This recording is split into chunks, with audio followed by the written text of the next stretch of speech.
Welcome to a new week of Stories and Stuff. I'm Jenny Q, and he's Willy. We're so glad to see you, so glad to have you out here outside on this beautiful day in Waterloo, Ontario, Canada. And it is a very, very exciting theme this week. Yeah, I love this themes week. This week's theme. This week's theme for Stories and Stuff is Oh Canada, Oh Willy. I'll explain what that is in just a second.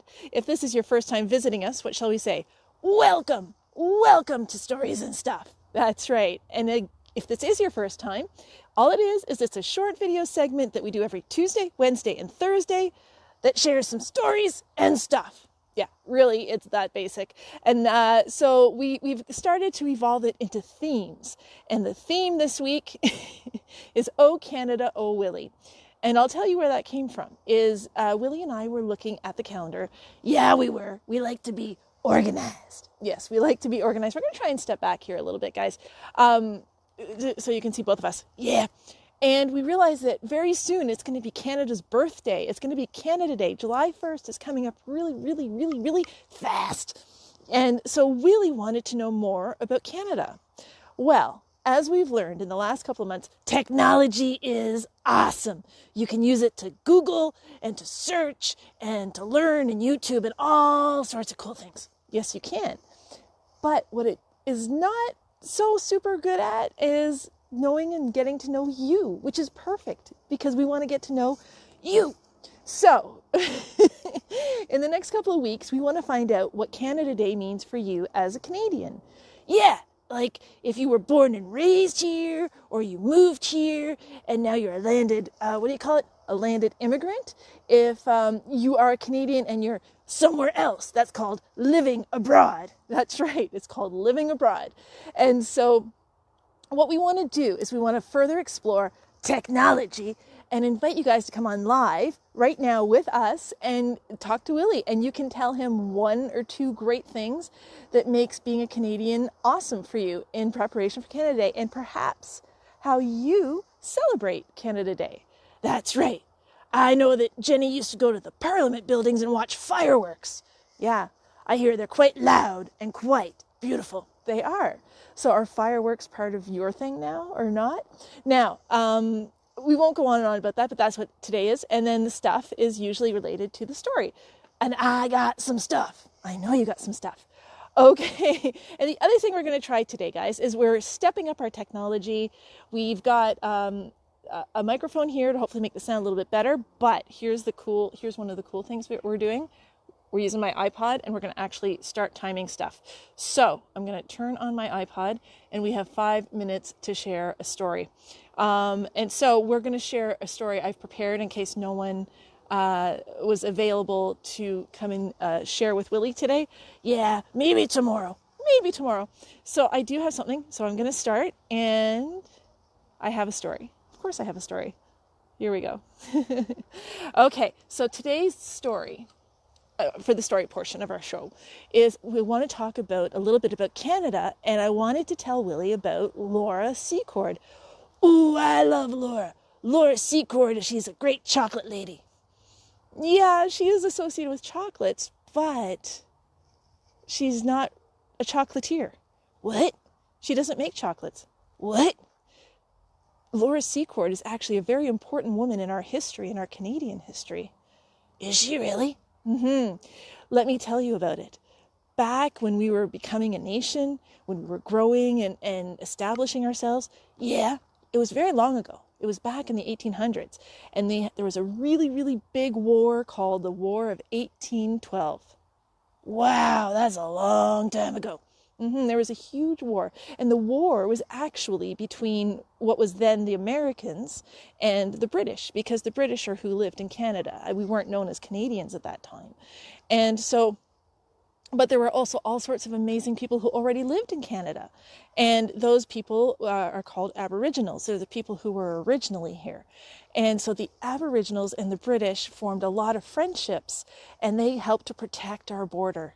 They did? And there were lots of battles, and there was, there was a lot of back and forth and a lot of tension. Now, as I said, I want to keep this short, but the story goes like this. And this is why Laura Secord is so important to our history. Laura Secord and her family are actually from the U.S. How's that for a story twist? I don't know if anyone knows that, or many people know that, but Laura and her family came from Massachusetts, and they moved up from the U.S. Thank you for helping with the arm gestures. You're welcome. And they moved up from Massachusetts to what is now the Niagara region, the Niagara Peninsula. And her father was actually a military man, and so she was very well versed and used to living around military situations and militant situations, because the U.S. had a huge history prior to this, establishing their Declaration of Independence from the British. So, don't want to turn this into a history lesson, but it's all very fascinating. So then what happened was, after the War of 1812, a little bit later, what year was it then? 1813. Later in 1813, the Americans were still quite forceful, and they were making their way through, and so as they were going through, they were taking over people's homes. What? Yeah, they would like knock on the homes, and they'd sort of take over and move in and do what? They'd eat everyone's food. They'd take what they'd want from the farms. They would do all sorts of things. They'd sleep in their beds. They'd do all sorts of crazy stuff. That sounds very awkward and uncomfortable. It was quite awkward and uncomfortable. And so what happened was Laura Secord, her home was one of the homes that was overtaken by the American soldiers. And her husband, who was a soldier, a very important soldier in the wars, he was injured in battle. Oh no, what got injured? His knee and his shoulder. And so he was not able to do a whole lot. And so Laura was in charge of the farm and looking after the children and looking after her husband all during this occupation, which means people taking stuff over that didn't belong to them. That is what was going on in 1813. Yeah, that's exactly what was going on in 1813. And the soldiers who took over Laura's house, they were planning on taking over a fort. And now a fort were army posts. And that's where all the important strategic stuff was going on. And they were going to take out a fort in the Niagara region and then hopefully take over Canada and win the battle. Oh no. Oh no. Oh yes. And so Laura, she overheard this, and she understood from her history with her dad. And oh my gosh, you know what happened? She decided to go and warn Fitzgibbons, who was a very important military guy. And so she trekked on her own by foot 30 kilometers from her home to the fort where Fitzgibbons was. 30 kilometers, that sounds far. Well, for our American friends, that's about 19 miles. And she did it all by foot on her own independently through the middle of the night. And she got lost. And she connected with a young Aboriginal man. And he was 16 years old. And she got lost. And he helped her find, what was the guy's name? Fitzgibbons? Fitzgibbons. And they ended up at the fort. And she gave them the warning in just enough time. And then the British and the Aboriginals and Laura Secord, and we all united together, and we were able to stop the American invasion. And it's one of the reasons that we're still here in Canada as Canadians. So this Canada Day, make sure you, if you go and have a Laura Secord ice cream or chocolate, be grateful for Laura. She was a very brave woman and commendable and amazing.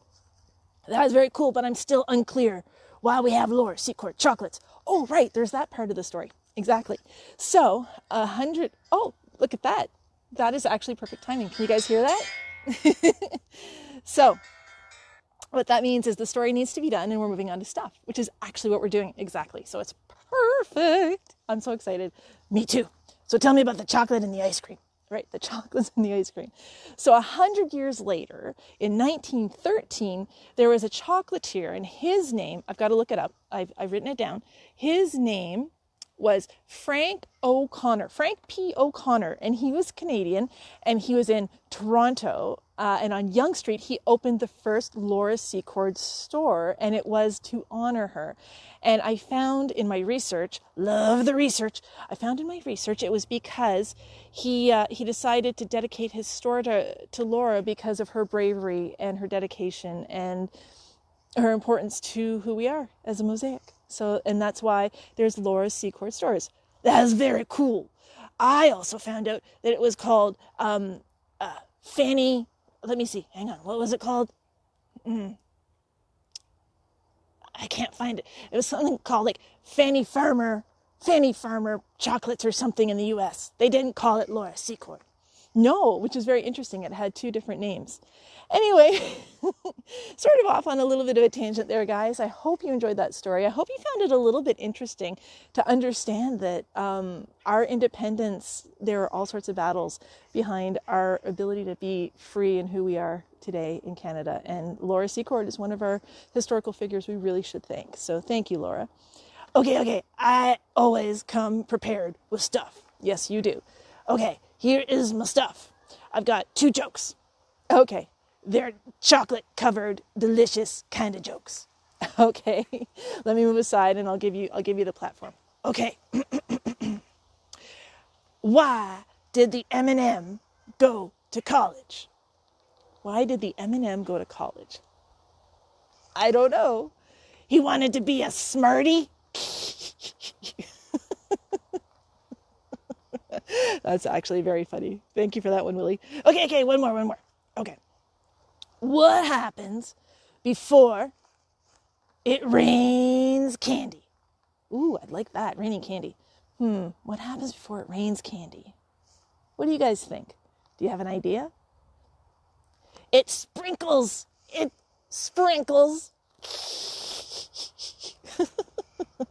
Willy. Oh, guys, this has been such a fun first episode this week.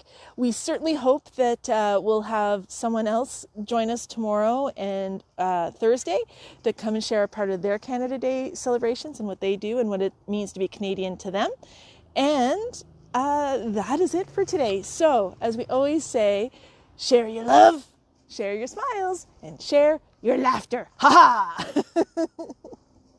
Have a great day, guys. Make it yummy, make it delicious, and we will see you tomorrow.